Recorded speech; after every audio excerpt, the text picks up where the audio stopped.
आजादी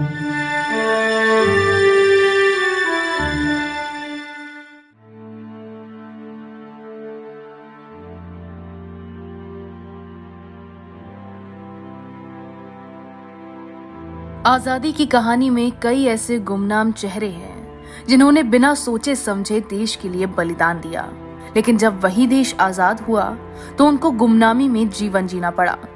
ऐसी ही एक वीरांगना थी आजाद हिंद फौज की सिपाही बागपत के खेकड़ा कस्बे की नीरा आर्या। ये वो महिला हैं जिन्होंने नेताजी सुभाष चंद्र बोस के लिए अपने पति को भी न्योछावर कर दिया था। यूपी के बागपत की इस वीरांगना ने देश की आजादी में जुटे नेताजी के लिए जो साहस दिखाया, उसकी आज भी मिसाल दी जाती है। ये देश की पहली महिला जासूस कहलाई गईं और अपने इस साहस के लिए अंग्रेजों के शासन के दौरान इन्होंने काले पानी की सजा भी काटी, जिसमें जालिमों ने उनके स्तन तक कटवा दिए थे। नीरा आर्या का जन्म 5 मार्च 1902 में खेकड़ा के एक सामान्य परिवार में हुआ था। इनके धर्मपिता सेठ छज्जूमल अपने समय के एक प्रतिष्ठित व्यापारी थे, जिनका व्यापार देश भर में फैला हुआ था। खासकर कलकत्ता में इनके पिताजी के व्यापार का मुख्य केंद्र था। ऐसे में परिवार खेकड़ा से कलकत्ता चला गया, इसीलिए इनकी शिक्षा भी वहीं हुई। पढ़ाई के समय से ही नीरा आर्या आजाद हिंद फौज में रानी झांसी रेजिमेंट की सिपाही थी। नीरा आर्या हिंदी, अंग्रेजी, बंगाली के साथ साथ कई अन्य भाषाएं बोलना जानती थी। पिता सेठ छज्जूमल ने इनकी शादी ब्रिटिश भारत में सीआईडी इंस्पेक्टर श्रीकांत जयरंजन दास के साथ करवाई थी। श्रीकांत जयरंजन दास अंग्रेज भक्त अधिकारी थे। दास को नेताजी सुभाष चंद्र बोस की जासूसी करने और उन्हें मौत के घाट उतारने की जिम्मेदारी भी दी गई थी। जब सीआईडी इंस्पेक्टर को भनक लगी कि नीरा आर्या सुभाष चंद्र बोस की सेना में शामिल हैं, तो उन्होंने नीरा आर्या की रेकी शुरू कर दी। इस तरह जल्द ही श्रीकांत ने सुभाष चंद्र बोस के ठिकाने का पता लगा लिया। इसी दौरान एक दिन नीरा आर्या जब सुभाष चंद्र बोस से मिलने पहुंची, तो श्रीकांत ने नेताजी सुभाष चंद्र बोस पर फायरिंग कर दी। गोली बोस के ड्राइवर को लगी। हालात भांपते ही मौके पर मौजूद नीरा आर्या ने फौरन संगीन निकाली।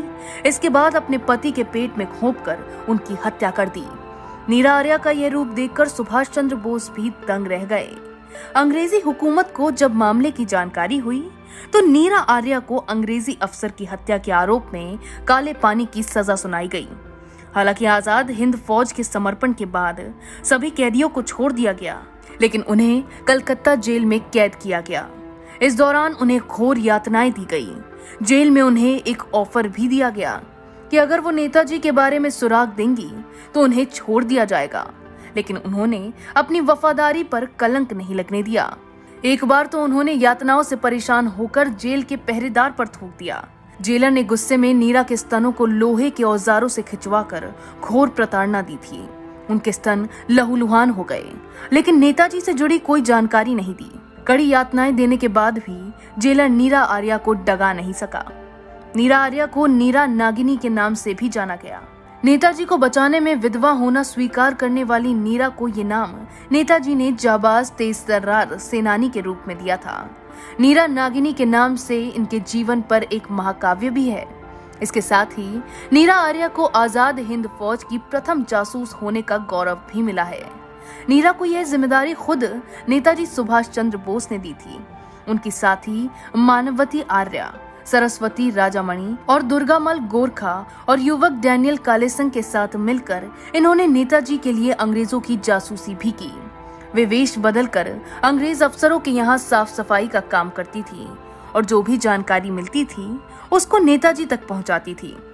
एक किताब में इस बात का जिक्र किया गया है कि नीरा आर्या ने जीवन के अंतिम दिनों में सड़क किनारे फूल बेचकर गुजारा किया।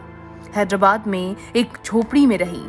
अंतिम समय में इनकी झोपड़ी को भी तोड़ दिया गया था, क्योंकि वह सरकारी जमीन में बनी हुई थी। वृद्धावस्था में बीमारी की हालत में चार मीनार के पास उस्मानिया अस्पताल में इन्होंने 26 जुलाई 1998 में एक गरीब, असहाय, निराश्रित, बीमार वृद्धा के रूप में दम तोड़ दिया। बताया जाता है कि एक स्थानीय अखबार के रिपोर्टर ने अपने साथियों संग मिलकर इनका अंतिम संस्कार किया था, और यही वो वक्त था जब नीरा आर्या ने दुनिया को तो अलविदा कर दिया, लेकिन भारत के इतिहास के पन्नों में आज भी उनका ये साहसी कारनामा दर्ज है।